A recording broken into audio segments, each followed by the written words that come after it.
¿Cómo es si Mahoma no va a la montaña va a Mahoma? En fin, el hecho es que hemos ido hasta Ecuador a entrevistar a Cayetana Aljovín, ya más cerquita acá en San Borja también lo hemos podido hacer, pero le damos la bienvenida, al menos en lo que va de su gestión en estos estudios, para ser exactamente precisos. Cayetana Aljovín, ministra de Inclusión y Desarrollo Social, gracias por estar con nosotros esta mañana. Muchas gracias, Enrique. De Desarrollo e Inclusión Social, siempre su ministerio se me Es Desarrollo e Inclusión Social. Desarrollo e Inclusión Social. Cayetana, usted ha estado, lo hemos visto, muy activa en el tema de APEC. Ha sido, por supuesto, un APEC interesantísimo por la coyuntura de la economía internacional, el reacomodo indudable de fuerzas políticas en las cuales hemos visto una China y un Asia que se vuelve a comprometer con el libre comercio y más bien por el lado de nuestro continente. Que se vuelve a comprometer por el libre comercio y que también quiere asumir un liderazgo en el tema, ¿no? Así es. Que es bien importante porque si uno escuchaba el discurso de Xi Jinping en APEC era... China cree en el libre comercio y yo creo que era un mensaje clarísimo a otros países que están pensándolo nuevamente, como es el caso de los Estados Unidos nada por menos, lo menos con el tema del TPP, ¿no? Que es un Trump acuerdo... ya dijo, no va. En términos, digamos, generales, ¿qué pasaría con el TPP? Escuchamos a Barack Obama decir y revelar, bueno, durante las reuniones mis colegas me han dicho, nosotros seguimos con el TPP, si Estados Unidos no quiere, bueno, allá veremos. Eso también lo ha dicho China. Por supuesto, China va a ir por el lado de su propia zona de libre comercio, en el sentido que ellos estaban fuera del TPP, Estados Unidos lo había dejado fuera. El TPP ya, digamos, va siendo relegado y de repente vamos sí encaminados a un tratado de libre comercio por el lado de la capitanía china. A ver, yo lo que te diría es un tema que en verdad le corresponde responder al ministro Eduardo Ferreyros y no me gustaría meterme en un tema. No quiere romper los mandamientos, pero como observadora de APEC, ¿no? Y lo que a ver, lo que te podría decir es que creo que el TPP va a estar congelado. Y lo que creo que como vamos a poder comenzar a realizar, y fue justamente en el marco de la APEC, es hacer una zona libre de comercio con los países de APEC, comenzar a trabajar en eso y trabajar también en acuerdos bilaterales, ¿no? Con países que no están hoy por hoy en algún acuerdo comercial con Perú y que tienen mucho interés. Ahora, ¿no? lo que sí le compete directamente a su sector es, claro, es una reflexión que va más allá de la abstracción. Cuando uno ve el resultado tan sorprendente de Estados Unidos, en parte tiene que ver con sectores de la población que no se sintieron beneficiados por el libre comercio, nada menos que en la primera potencia mundial. Yo diría por el libre comercio y por una serie de políticas que fueron implementadas y que ellos consideran que estuvieron, ¿no es cierto?, financiando y que no les llegó a ellos la globalización, algún beneficio, si queremos, ¿no? ¿no? Efectivamente, estas consecuencias pero su sector, que precisamente, pues, de alguna manera, si lo queremos ver en una economía de libre mercado, de repente lo que hace es paliar, ¿no? En buena medida, insuficiencias sociales, ¿no? Que tienen que ver con eso, cómo integrar a las poblaciones, ¿no? A estos mercados, cómo asistirlas. Yo te diría que es un sector más bien que acompaña el crecimiento, ¿no? Creo que esa es de verlo. Una forma de verlo. Y en esa medida, ¿qué experiencias entre los países APEC, que todos, ¿no?, están por supuesto comprometidos con el libre comercio, vio que le han parecido interesantes para su sector? ¿Qué intercambios ha visto? Lo que me ha parecido interesante es que siendo un foro que en realidad el centro de la discusión es siempre el libre comercio, qué te exporto a ti, tú que me exportas. En medio de esa discusión surgen temas vinculados a política social y la ponen en el centro de la discusión. Porque si escuchábamos a Zuckerberg, por ejemplo, él básicamente lo que te decía es, oye, conectividad es una manera de que las personas salgan de la pobreza y trajo datos concretos. De 10 personas conectadas, una sale de la pobreza inmediatamente, fue lo que mencionó. Escuchábamos a Obama hablando de políticas sociales, sobre todo vinculadas al tema de mujer, y decía, por ejemplo, lo importante que es tener programas de protección de menores y que las madres puedan dejar a los menores en centros de cuidado para que la madre pueda trabajar. Y eso es cuna más en el Perú. Entonces, tú dirías, en medio de esta discusión de libre comercio, cómo los temas sociales están presentes. Y en la Declaración de Lima, si uno lee párrafo por párrafo, está presente siempre el tema de inclusión y desarrollo productivo. Sin eso, dicen los países que han firmado esta declaración, no podemos hablar de un crecimiento sostenible en el tiempo. Ahora, usted hablaba efectivamente del tema de la mujer. Revisábamos esta encuesta que presentó Confiep, me parece, sobre en el CEO, en el Summit de los CEOs, ¿no? Donde presentaban una encuesta con más de, creo que eran 1052 CEOs de todas estas economías y decían que uno de los factores que ellos veían como fundamentales para colocar inversiones ahora, por supuesto, estaba el tema de una adecuada regulación. Otro interesante, que eso no se veía hace años, ¿no? Que era la importancia que le asignan al crecimiento del mercado interno, ¿no? Que antes nos guiamos por el credo del crecimiento en general, pero ¿no? El crecimiento, porque claro, tenemos que acostumbrarnos además a un crecimiento más discreto en los próximos años, ¿no? El mundo no va a crecer al ritmo que ha crecido. Y lo interesante además era la mano de obra o el talento capacitado. Allí también vamos entrando en políticas sociales. Se lo pregunto porque usted se refiere ahora a Cuna Más, ahora vamos a pasar revista un poco a los programas sociales, pero no sé si a usted cuando asiste a un evento de estos también le queda ganas de innovar dentro del sector de políticas sociales. Comienza a jugar con esas ideas. ¿Hacia dónde más se debería expandir y operar un ministerio como el suyo? Bueno, lo hemos dicho, ¿no? Creo que el Ministerio de Desarrollo e Inclusión Social tiene que dar el salto a ser un ministerio de promoción de desarrollos productivos, de cómo hacemos que una familia juntos no se quede en un programa como Juntos, sino que aspire a tener un negocio y a generar sus propios ingresos.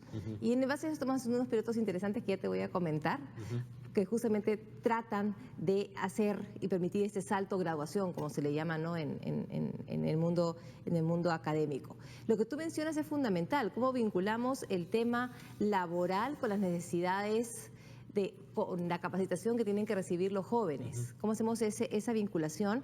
Y hay experiencias, y justamente lo comentaron también en el foro APEC, todo ese tema de capacitación en el trabajo, como se denomina, en estos programas de que los jóvenes tienen la oportunidad de entrenarse ya en una empresa y ahí mismo comenzar a adquirir todas las herramientas que necesitan para luego permanecer en esa o una empresa similar.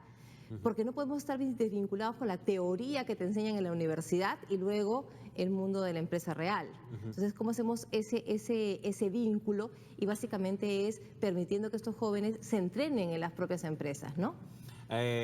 Bueno, y eso es un tema que está trabajando el Ministerio de Trabajo. Es un tema también difícil en el sentido que cuando se han querido hacer modificaciones legislativas en el sentido de impulsar a las empresas para que capaciten, no se pudo. Se vio con la llamada ley Pulpín. Es decir, es un modelo muy interesante y que al mismo tiempo presenta... La ley Pulpín no está vinculada a ese tema. Ese es un modelo específico para que las empresas tengan los incentivos para que los jóvenes se puedan entrenar.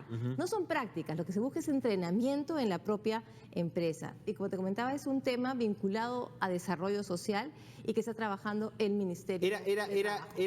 La pregunta era si esas figuras se limitan en el papel del Estado a incentivar con beneficios tributarios o el Estado puede hacer algo más directamente, por ejemplo, desde su sector a la hora que hablamos de capacitaciones. A ver, desde mi sector... ¿Cuáles son los proyectos piloto, mejor dicho, que usted nos puede ir comentando? Te comento, lo que estamos trabajando y está vinculado al tema que estás mencionando, laboral, en empresas, porque eso es urbano. Lo que estamos trabajando es una estrategia que se denominamos la escalera del bienestar, que es un programa especial para atender pobreza urbana, que nunca se ha atendido en el Perú y tampoco en el mundo. La pobreza urbana siempre ha estado presente, pero invisibilizada. Hoy por hoy existen más pobres urbanos que pobres rurales. Hay 3.7 millones de pobres urbanos y 3.3 millones de pobres rurales. Entonces, lo que buscamos y con líneas muy difuminadas, ¿no? Porque ser pobre en una ciudad también, claro, si te limitas de repente a pobreza monetaria puedes ver grandes resultados, pero la pobreza tiene varias dimensiones, ¿no? Entonces, a veces la pobreza urbana es mucho más dolorosa que la pobreza rural, hay que decirlo así. Y por eso es que sin desatender la pobreza rural, que se va a seguir atendiendo y trabajando, es que estamos desarrollando un programa adicional para atender la pobreza urbana. Y ahí es un trabajo multidimensional y multisectorial, porque tenemos que trabajar desde los programas que tiene el Ministerio de Desarrollo e Inclusión Social, pero también con salud, con educación, con el Ministerio de Trabajo por todo ese tema de entrenamiento, con el Ministerio de la Mujer también, ¿no? Por todo el tema de las redes de protección y el tema de no violencia, ¿no? ¿Y cómo es esto de la escalera? ¿Cómo van a ser los peldaños? Porque si es una escalera, uno va ascendiendo de alguna forma. Los peldaños están vinculados a qué cosas tenemos que hacer para, por ejemplo, que una madre pueda salir a trabajar de manera, ¿no es cierto?, segura.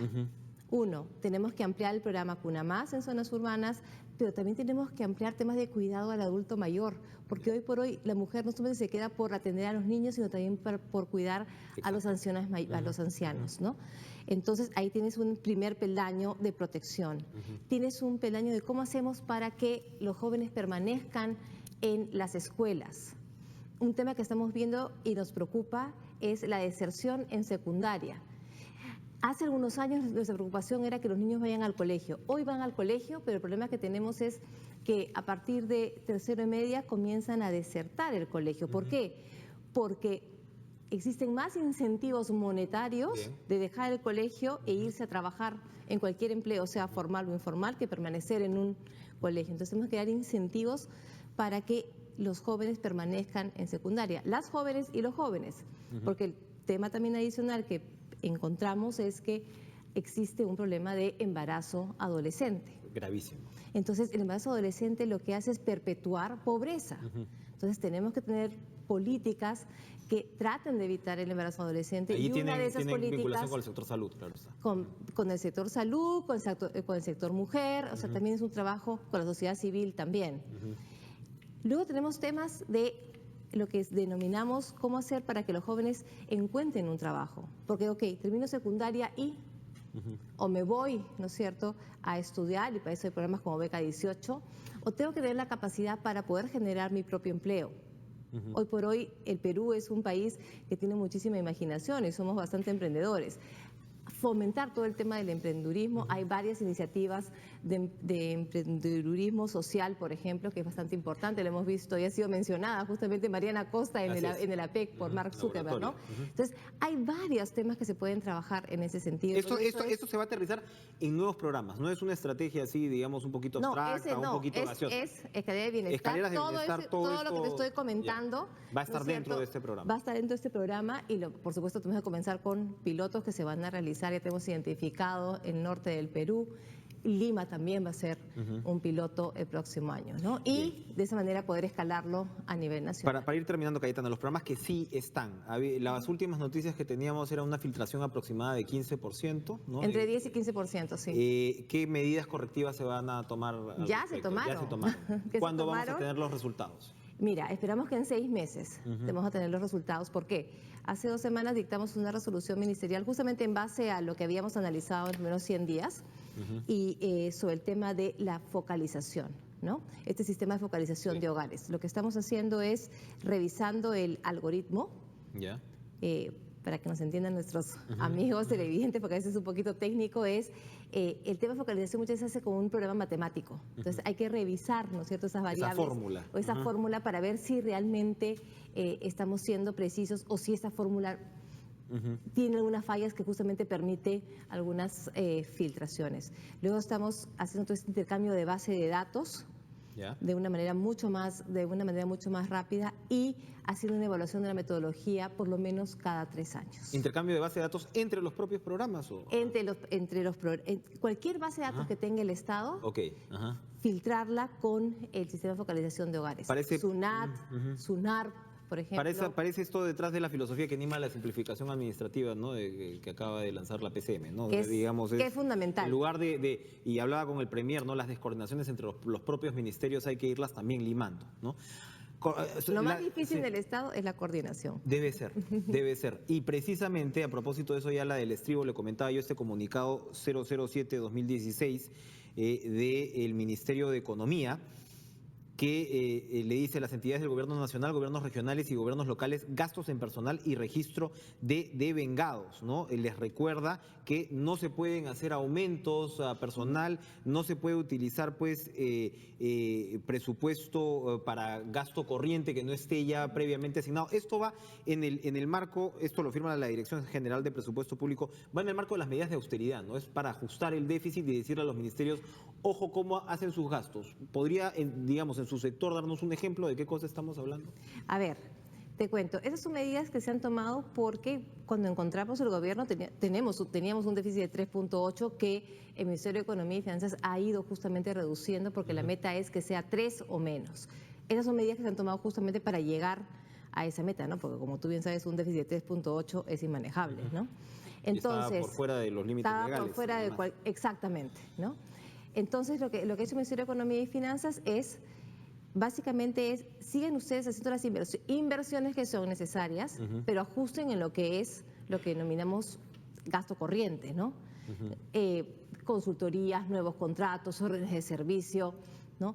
Ajusten ahí, Ya, ¿no? ya. Entonces, eso es lo que estamos haciendo todos los Y sectores, les ¿no? han dicho hasta cuándo se va, o sea, cuándo vamos a revisar si los resultados, ¿no? Para que luego los ministerios vuelvan a gastar de manera un poco más regular. La semana pasada teníamos todos que señalar al 15 de noviembre cuál era nuestro gasto comprometido.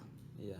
Y ahí es así el corte, Porque ¿no? como Porque si ya no tenías comprometido el 15 de noviembre, es imposible que gastes el 31 de Claro, diciembre. claro, ¿no? porque como se lo comentaba precisamente al Premier la semana pasada, tampoco se puede dar una señal de ajuste fiscal demasiado fuerte, porque la inversión privada va a decir, bueno, si el Estado está No es ajustando ajuste tanto... fiscal porque no está vinculado a ajustes en inversión pública. Ya. Inversión pública continúa, lo que te están pidiendo es ser ordenado, ¿no? Y tus recursos destínalos a lo que es inversión y no a lo que es gasto corriente. Muy bien, mañana es el Consejo de Ministros. Mañana el seguramente Consejo de Ministros. van a escuchar al ministro Jaime Saavedra, ¿no? Que se está pidiendo una interpelación en el Congreso. Nos lo adelantaba Martín Vizcarra.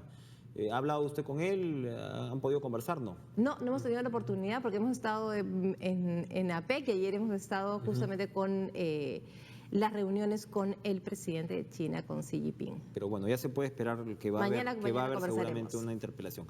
Gracias, Cayetana Aljovín, por acompañarnos esta mañana. Muchísimas gracias por la oportunidad. Siempre encantada. Que se repita. Gracias otra vez por estar con nosotros. 8:36, vamos a una pausa, regresamos de inmediato, no se vayan.